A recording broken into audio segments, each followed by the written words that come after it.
So, hello guys, this is our chapter 3 of the 100 Bagger book. So, let's start. If you are new to this channel, please subscribe the channel because I will upload a lot of things about how to improve your communication skills, how to read books, and these are the books which are very valuable for you guys if you are a investor or a trader. So the book is also good and you should read this book for it will be very beneficial for you and your future. So let's get started. The third chapter is the coffee can portfolio. Have you ever heard of the coffee can portfolio? I was having lunch with the Preston Ethe, the outstanding investor behind T. Rowe Prince Small Cap Value Fund.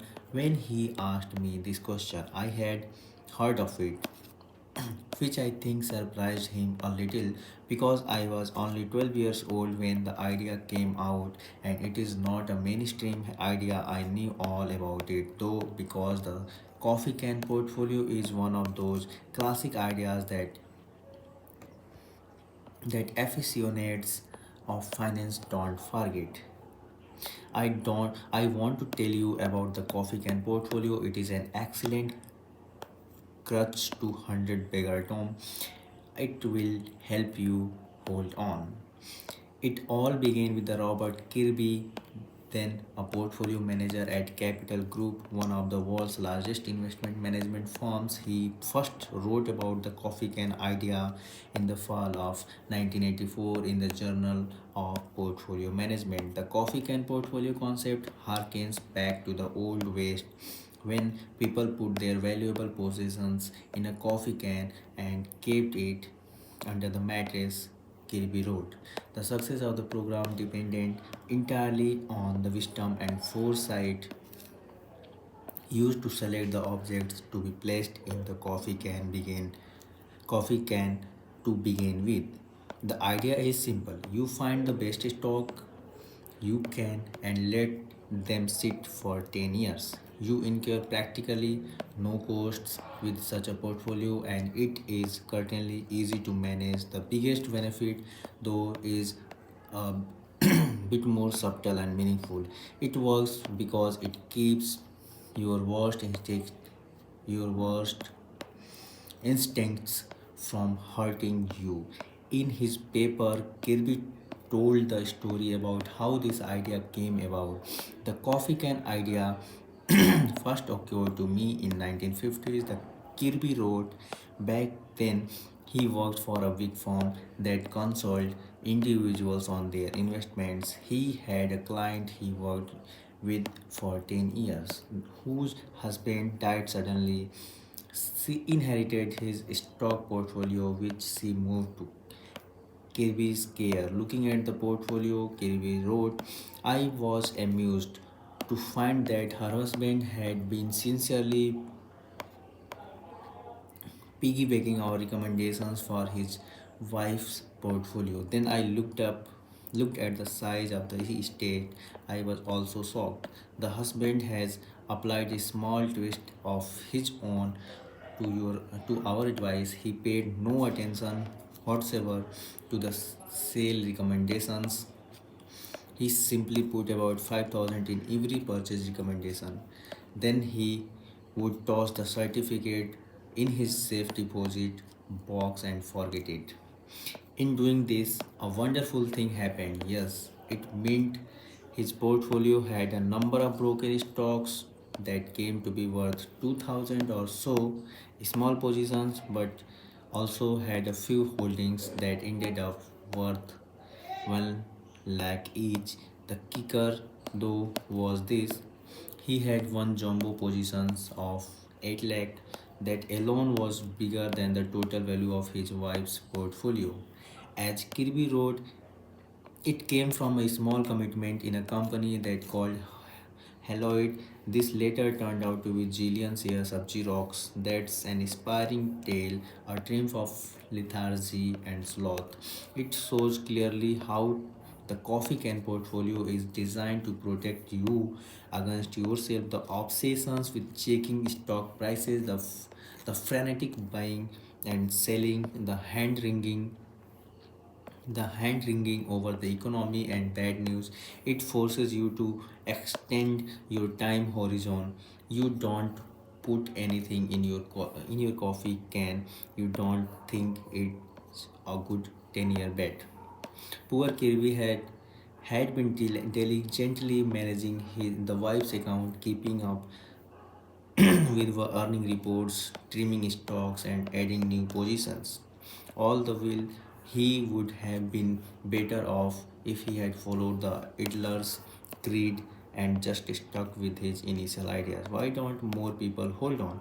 Fels wrote that investors have been conditioned to measure stock price performance based on quarterly or annual earnings but not on business performance. One memorable example he uses among many is Pfizer, whose stock lost ground from 1946 to 1949 and again from 1951 to 1956. Performance minded clients would have chewed the ears of an investment advisor who let them get caught with such a dog. Fels wrote. But investors who held on from 1942 to 1972 made 141 times their money. Fels showed that if you just looked at the annual financial figures for 5 years, ignoring the news, the stock market, the economic forecasts, all the rest, you would never have sold the stock. It was profitable throughout, generating good returns on equity with earnings climbing fit, fitfully but ever higher. Pfizer was a good coffee can stock, an extreme coffee can portfolio. Few things are harder to put up with than the annoyance of good example. Mark Twain, just to give you an extreme example of this sort of things, imagine sitting still for 80 years. There is a portfolio that makes the coffee can portfolio look impatient. The Voya Corporate Leaders Trust Fund. It was the subject of a story written for Reuters by Ross Kerber. The headline was "Bury and Hold Fund Prospers with no new bets in 80 years." Now I know you have no interest in holding stocks for 80 years. I don't either. In fact, 10 years is pushing it. I know that. Still, that doesn't mean we can't learn something from the story. Here's Kerber. The Voya Corporate Leaders Trust Fund, now run by a unit of Voya Financial Incorporation, bought equal amounts of stocks in 30 major US corporations in 1935, hasn't picked a new stock since. Talk about set, Talk about set it and forget it. What's so interesting is the story the portfolio tells. It still has some of the same names it had in 1935: DuPont, General Electric, Procter and Gamble, and Union Pacific. But it also has positions that came about through mergers and or spin-offs. For example, it owns Berkshire Hathaway via an original position in the adjacent Topeka and Santa Fe Railway. It has CBS via a stake in West Westinghouse Electric. It owns Honeywell through a stake of Allied Chemicals. It had shares in Foot Locker because that's where a 1935 position in F. Woolworth wound up. It owns ExxonMobil's Chevrons thanks to an investment in Rockefeller Standard Oil. There are only 21 names left, and some have gone on to the great big board in the sky, such as American Can and Pennsylvania Railroad Corporate Company. Remarkably, the fund has beaten 98% of its peers over the last 5 and 10 years period, wrote Kerber. Over the 5-year period ended Feb 2015, the fund returned an average of 17% a year, including fees, 1 percentage point better than S&P 500, said Morningstar.